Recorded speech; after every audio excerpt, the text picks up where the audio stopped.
రోజు వాళ్ళకైతే ఒకరి రోజు చెప్పడం అడగాలి చెప్పండి. కొండ బాధ పెడుతున్నాను నేను మరి పరీక్ష పెట్టుకుంటే ఎట్లయితుంది? పరీక్ష పెడుతున్నా మీకు సాయంత్రం ఇస్తాను, మీకు అందరూ రాయిందా మీ లిస్టు మీద పూర్తి ద్వారా ఏదైతుందో ఇంకా అదే సాధారణప్పుడు పీపుల్ లేదు, బట్ మల్యాల కోటి వారు ఉండేది అవసరం లేదు. మనం చెప్తున్నాం దాన్ని టార్గెట్ 96 నుంచి కూడా వాడు మళ్ళీ ఇతర పక్కన చూసుకోవాలి.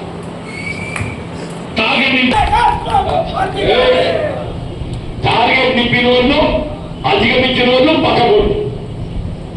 నమ్ముతుంది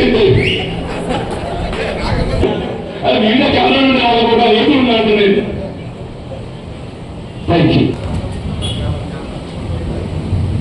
అది వెన్ను మండలాలకు సంబంధించిన నాయకులు ఎవరన్నా ఉంటే వారి సలహాలు సూచనలు అంటే రాబోయే పార్లమెంట్ ఎన్నిక సంబంధించి ఇంతవరకు ఎన్నికైనా కానీ స్వయంగా పర్యవేక్షించేటండి. దాని నామినేషన్కి వెళ్ళి మొదలెడుకొని ఎన్నికల ప్రక్రియ అంతా కూడా ఏదైతుందో స్వయంగా పర్యవేక్షించేటండి. ఇప్పుడు ఎన్నిక ఏమైంది, ఇది శాసనసభకు పరిమితం కాకుండా పార్లమెంట్ స్థాయి ఎన్నిక కావడంతో అంటే ప్రధానంగా నిజామాబాద్ ప్రాంతం మన కొత్త ప్రాంతం అనే భావన దాంతో ఏదైతున్నదో నేని మీకు కొద్దిగా అందుబాటులో ఉండే అవకాశం తగ్గిపోతుంది. రేపు 22 ఎప్పుడైతే మనం నామినేషన్ వేయడం జరుగుతుందో ఈయన దాదాపు అట్టే ఉండే అవకాశం ఉంటుంది. వాస్తవంగా ఈరోజు పోతున్నాను నేను, నామినేషన్ కూడా అక్కడే ఉంటాయి. 21 నాడు అక్కడే ఉంటా, అక్కడే ఉండి నామినేషన్ భర్తీ చేస్తాం, కార్యక్రమం అంతా అక్కడికి వెళ్ళి నడుస్తాయి. కాబట్టి ఇంతవరకు ఏదైతుందో మీరందరికీ నేను ఒక పెద్ద మనిషిలాగా సూచనలు మార్గదర్శకం ఉండే అవకాశం ఉండేది. సూచనలు మార్గదర్శకం తగ్గిపోతుంది, ఆ సూచనలు మార్గదర్శకం తగ్గిపోతుంది. ఈ భవిష్యత్తు ప్రణాళిక అనేది ఏదైతుందో మీరు సమన్వయం చేసుకొని ఇప్పుడు అందరూ కూడా మీరు అనుభవికులు ఉన్నారు. వీళ్ళందరూ ఎవరైనా కొత్తలు కాదు. నాకు సుదీర్ఘ ప్రజా జీవితం 40 సంవత్సరాలు ఎట్లా అనుకుంటున్నాం, మీరందరూ కూడా నాకంటూ 10 కిందికో మీదికో నా దంటో అని చెప్పి అంటున్నాను.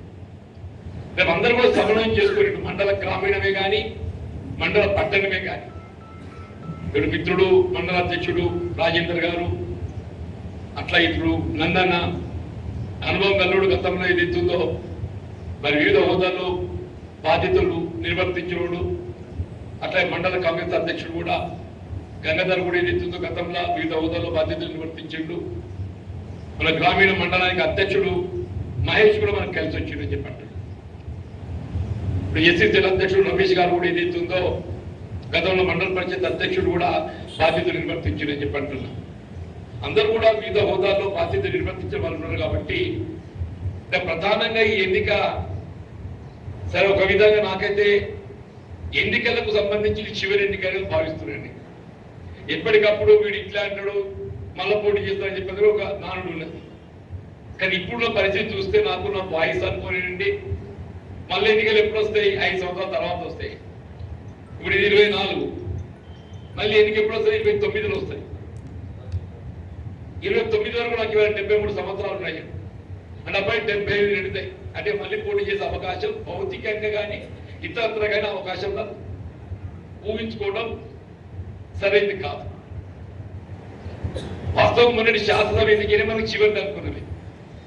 కొంత అశ్రద్ధ, నాది కూడా పొరపాటు. అశ్రద్ధ అనేది ఎందుకంటున్నానంటే కొంత మన అతి విశ్వాసం గెలుస్తామనే ధీమానండి. కారణం ఏదైనా కానీ మన ఆశ్చర్య భద్రతను పొందలేకపోయింది. అంటే రాష్ట్రంలో ప్రభుత్వం ఏర్పడి మనకు అవకాశం రాకపోవడం కొంత బాధనే. సరే ఏదైనా కానీ ఏదైతుందో కాంగ్రెస్ పార్టీ అధిష్టానం అంటే మనపై ఉండే గౌరవంతో చెప్పంటున్నా. సాధారణంగా ఎన్నికలు ఆశించిన పెద్ద పొందిన అభ్యర్థులకు అవకాశం కల్పించడం అరుదు. కానీ మనకు వచ్చే వరకు ఏదైతుందో మనకున్నటువంటి అనుభవాన్ని ఇటు పార్టీ పరంగా కానీ ప్రజాక్షేత్రంలో కానీ వినియోగించుకోవాలని భావనతో ఏదైతుందో మళ్ళీ మనకు పార్లమెంట్కి అవకాశం కల్పించింది. సరే పార్లమెంట్ అభ్యర్థిత్వం కూడా ఇటు నిజామాబాద్ అని కరీంనగర్ పార్టీ పరంగా ఏదైతుందో కొద్దిగా కరీంనగర్ మొగ్గు చూపెట్టింది. పార్టీ పరంగా అధిష్టానం 2 కారణాలు లేవు. ఒకటి కరీంనగర్ నుండి ఏదైతుందో కాంగ్రెస్ పార్టీ శాసనసభ ఎన్నికల ఫలితాలను పరిగణలోకి తీసుకుంటే మనకు గెలుపు అవకాశాలు ఎక్కువ ఉన్నాయి. అలా నలుగురు శాసనసభ్యులు గెలవడమే కాకుండా ఎన్నికల ఫలిత ఓటు పర్సెంటేజ్ తీసుకుంటే మనం 5 లక్షల పై చిలుకున్నాం. ఎన్నికలు ఎప్పుడైనా కానీ ప్రధాన అంశం సానుభూతి పనిచేస్తుంది. నా అనుభవం చెప్తున్నాను.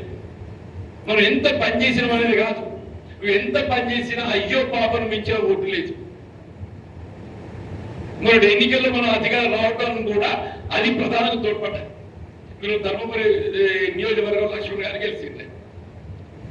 3 సార్లు ఓడిపోయాడు. అయ్యో పాపం నీ లక్ష్మణ్ ఊగు ఓడిపోతుండు. మేపిలి సత్యం ఊగు ఓడిపోతుండు. ఆది శ్రీను ఊగు ఓడిపోతుండు. పొన్నం ప్రభాకర్ ఊగి ఓడిపోతున్నాడు. కామంపల్లి సత్యనారాయణ ఊగి ఓడిపోతున్నాడు. ప్రజలు ఏదైతుందో నిజంగా ప్రజలంతా దయగుణం ఇవ్వదు కాదే, ఓటర్లంతా దయగుణం ఇవ్వదు కాదు అని చెప్పి పరిమితమే.